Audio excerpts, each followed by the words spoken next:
Welcome to the Economist in Your Ear podcast. China historically maintains one of the tightest immigration gates in the world. I mean, we're talking about a country where foreign residents make up less than 0.1% of the entire population. It's tiny. Almost negligible, really, compared to somewhere like the U.S. Exactly. Yet today, Beijing faces really alarming levels of domestic youth unemployment. It hit nearly 19% this past August, and that's excluding students. A really concerning figure. So despite this tension, they're launching a brand new, seemingly very flexible STEM talent visa. It's called the K visa, and it looks explicitly designed to, well, poach world-class researchers. Right. So here's the central question, I think. Can China actually pull this off? Can they execute this ambitious geopolitical move to attract top global talent? Or is this policy just fundamentally undermined by the political heat at home and, frankly, massive implementation hurdles before it even gets off the ground? That really is the core conflict we need to unpack here. We should look at this new K visa not just as some foreign policy headline, the whole America's loss is China's gain narrative. Yeah, that's too simple. It is. It's better seen as a deeply constrained domestic pilot program. We need to sort of dissect the information we have, explore why this move makes strategic sense globally, but is also incredibly risky, maybe even volatile internally. And what's immediately crucial here is the timing and the context. The K visa was announced fairly recently, and it's supposed to take effect on October 1st, 2025. So quite soon. Yes. And China is explicitly positioning this as a direct, kind of friction-free alternative pathway for top STEM graduates, postdocs, researchers, the very people who might currently be looking at routes into the United States. And the reason China feels this window is open right now is because of a very specific, and honestly huge financial barrier the U.S. just put up. That's the catalyst, isn't it? It seems so. Just weeks before the K visa news, this new, potentially prohibitive fee landed in the U.S. We're talking an additional U.S. $100,000 charge. $100,000? On new H-1B petitions, and that took effect this past September. That figure is just colossal. We really need to pause on that to grasp the gravity of China's countermove here. Yeah. Just for context, right?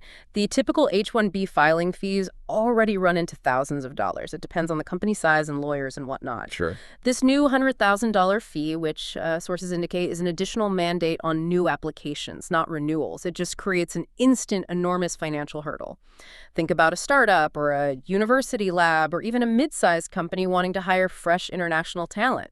That massively increases the cost and the risk, really, of employing a foreign graduate in the U.S.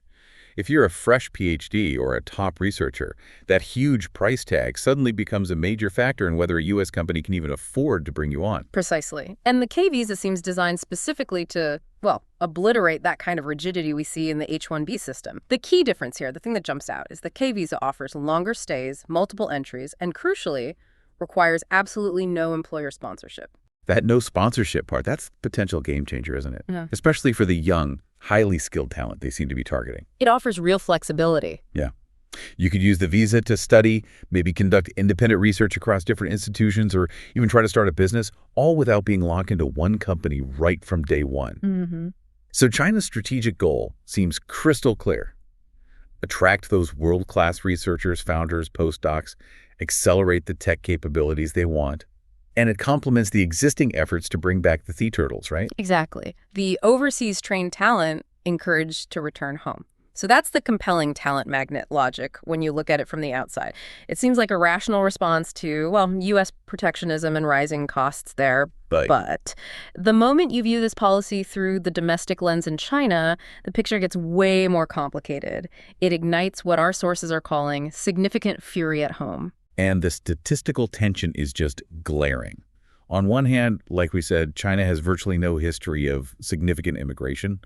Foreign residents are maybe 0.1% of the population. Compare that to 15% in the U.S. A massive difference. But on the other hand, the domestic job market, especially for young people, is at a tough spot.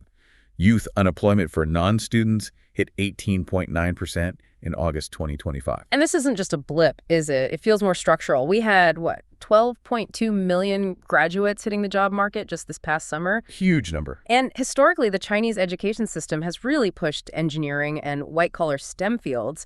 So you've got a highly saturated market for exactly the kind of jobs the K visa seems aimed at. Plus, you had those regulatory crackdowns in recent years, right? On big tech, tutoring, sectors that used to absorb a lot of graduates. Precisely. So you end up with this severe structural mismatch, lots of graduates, but maybe not enough of the right kind of jobs right now. So, when domestic graduates who are feeling this pinch acutely see a policy designed to invite more foreign professionals into those exact same, already crowded white-collar STEM roles, they immediately see it as a direct threat, a zero-sum game.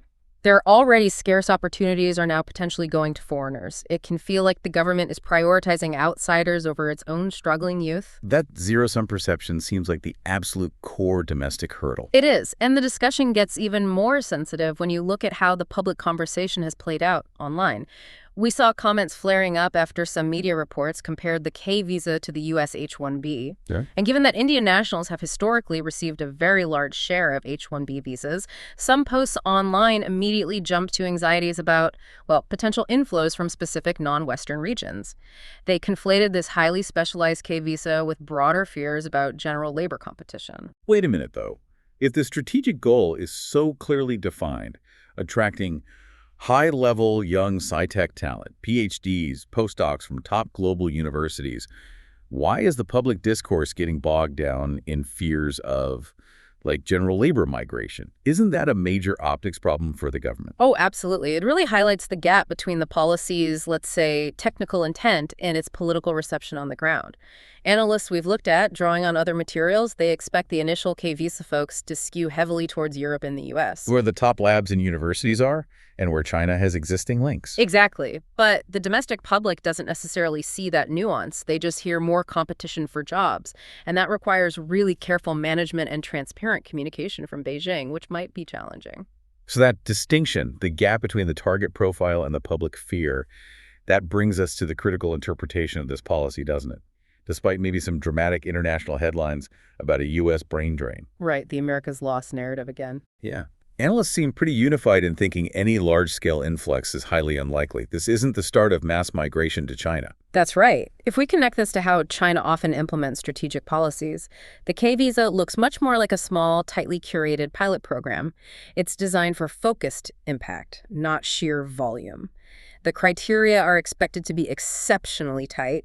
Think quotas, specific focus areas. We're talking almost surgical precision here. The focus areas seem narrow.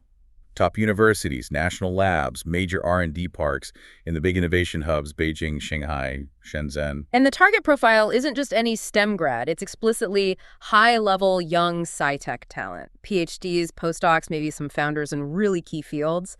AI, biomedicine, new materials science. It's about quality, specific capabilities, not just filling general labor gaps. Exactly. So to figure out if this pilot is actually working, we probably need what you might call a sanity check scorecard.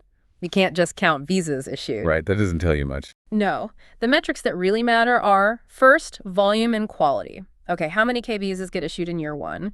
But crucially, who are they going to? What's the caliber of the people and the institutions they're coming from? Makes sense. And then there's stickiness. Yeah. What share of these people actually convert to longer-term, full-time roles in China? Does it lead to measurable outcomes like patents filed, new companies spun out? Do they stay? And I guess the third metric has to be domestic balance, right? Going back to that political sensitivity. Absolutely crucial. The underlying political goal here has to be proving that high-skill immigration can be a catalyst, a complement to local job creation, not a substitute for it. If the program works as intended, it should spur collaboration, maybe increase R&D funding, lead to startups that eventually hire more Chinese graduates. Yeah. That's the ideal outcome they need to demonstrate. Okay. But all of this analysis, the strategy, the potential benefits, it kind of leads us to maybe the biggest challenge of all. The execution, the nuts and bolts. The high-level political will might be there. The policy design seems clever on paper. But success hinges entirely on implementation. You called it the operational plumbing earlier. That's exactly it. That headline promise of no employer sponsorship sounds great, but if the actual administrative system is complicated or slow or inconsistent, that international interest they're hoping for, it'll just fizzle out. Yeah, let's dig into those operational challenges because they really feel make or break.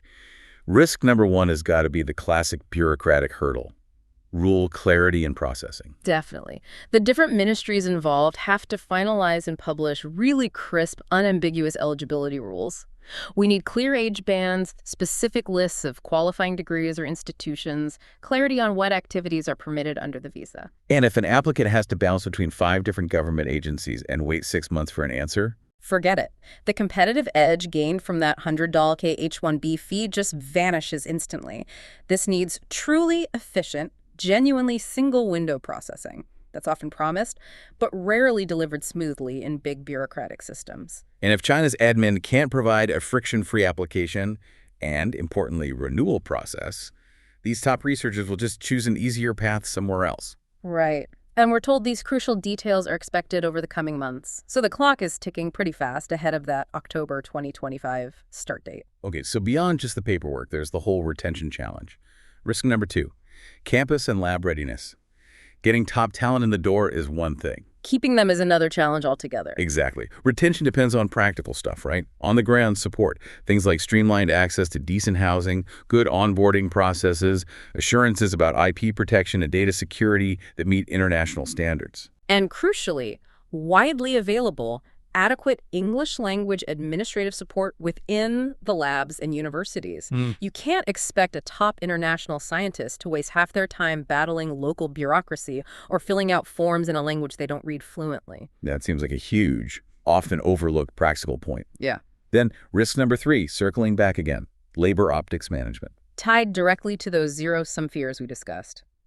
To have any chance of blunting that domestic anxiety, the K-visa policy needs to be visibly paired with real, robust domestic graduate hiring programs. So Beijing has to show its own graduates they're also being heavily supported. Yes, and they need transparent reporting. They need to show the numbers, how many K-visas, but also the outcomes, the patents, the startups created. They have to prove these foreign professionals are generating value and jobs, not just taking them. Okay, and finally, we can't ignore the big shadow hanging over all of this. Geopolitics, risk 4. Right. Even if China executes this visa perfectly, U.S. export controls, deal reviews, they place a real ceiling on cross-border collaboration, especially in sensitive tech areas like AI or advanced materials.